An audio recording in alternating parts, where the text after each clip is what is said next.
बच्चों, जनसंचार के बारे में आगे बात करते हुए अब हम बात करेंगे जनसंचार के माध्यमों के बारे में। तो सबसे पहला माध्यम जो है और सबसे पुराना माध्यम है वो प्रिंट माध्यम है। फिर रेडियो, टेलीविजन और इंटरनेट। ये देखते हैं एक क्रम से हैं और सभी क्रम से आए हुए भी हैं।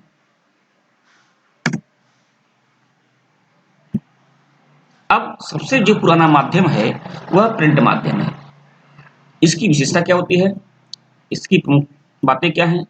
यह जनसंचार का सबसे पुराना माध्यम है, ठीक। और मुद्रण का आरंभ जो होता है वह चीन से होता है। मुद्रण का आरंभ चीन से माना जाता है और आधुनिक छापे खाने का आविष्कार जर्मनी के गुटेनबर्ग ने किया था। किसने किया था? जर्मनी के गुटेनबर्ग ने। और भारत का पहला छापाखाना कहाँ खुला था? 1556 ईस्वी में गोवा में। ये सभी प्रश्न जो हैं एक नंबर के लिए बहुत महत्वपूर्ण है, बहुविकल्पी में। और प्रिंट माध्यम के अंतर्गत अखबार, पत्रिका और पुस्तकें आती हैं। प्रिंट माध्यम की विशेषताएं क्या होती हैं? प्रिंट माध्यम की सबसे बड़ी विशेषता अर्थात प्रमुख विशेषता क्या है कि वह एक स्थायित्व लिए होता है।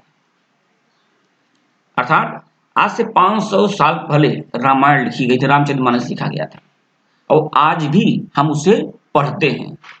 गोदान कब लिखी गई थी, परंतु उसे आज भी हम पढ़ते हैं, वह सुरक्षित है हमारे पास। तो ये प्रिंट माध्यम की सबसे बड़ी विशेषता है और इसे आप आराम से सुविधा के अनुसार पढ़ सकते हैं और न समझ में आए तो दोबारा या बार बार पढ़ सकते हैं। जैसे कि आपने कोई किताब खरीदा और उसको आप बार बार पढ़ सकते हैं, एक बार नहीं आए अंडरलाइन करके दोबारा फिर पढ़ा उसको। परंतु अन्य माध्यमों में ऐसा नहीं है। आप रेडियो में जो एक समाचार चल गया है उसे आप दोबारा नहीं सुन सकते हैं। अच्छा, इसकी तीसरी सबसे बड़ी विशेषता जो है कि प्रिंट माध्यम के द्वारा लोगों में पढ़ने की रुचि बढ़ती है और यह जन भाषा को बढ़ावा देता है, ठीक। और चिंतन और विश्लेषण का यह सशक्त माध्यम है। चिंतन और विश्लेषण का यह सशक्त माध्यम है। इस प्रकार से हम देखते हैं जनसंचार की प्रमुख विशेषताएं।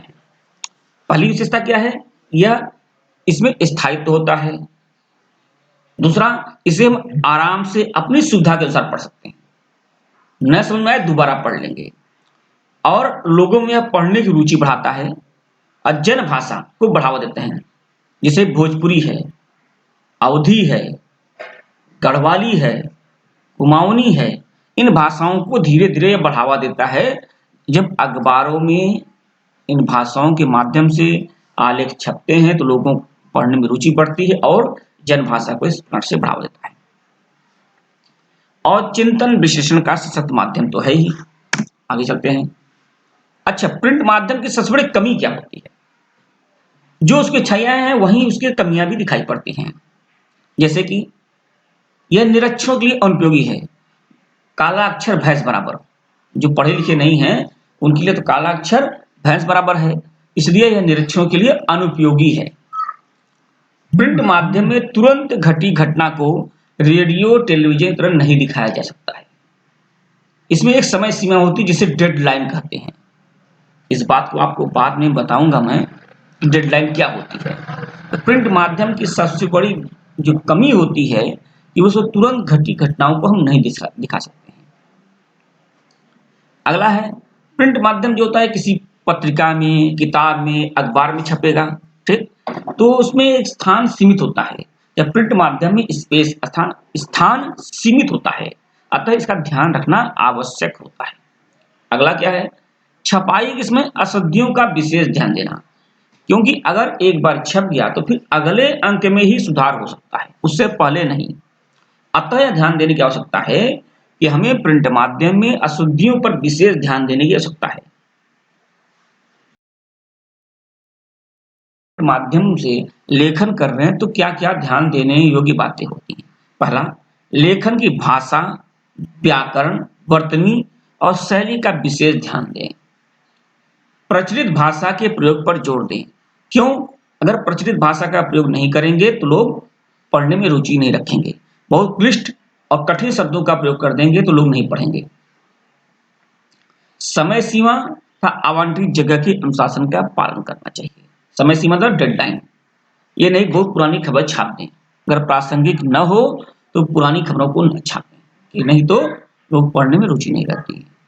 और आवंटित जगह यानी स्पेस का ध्यान दें। अगला है लेखन के प्रकाशन के बीच गलतियों अशुद्धियों को ठीक करना जरूरी होता है,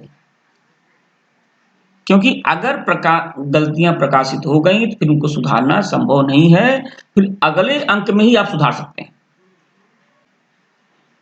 लेखन में सहज और प्रवाह के लिए तारतम्यता बनाए रखना जरूरी है, यानी एक लेख के बाद दूसरे लेख में एक सामंजस्य होना चाहिए। ऐसा नहीं कोई कहीं लिख दे कहीं कोई लिख दिया, उससे लोग पढ़ने में रुचि नहीं रखेंगे।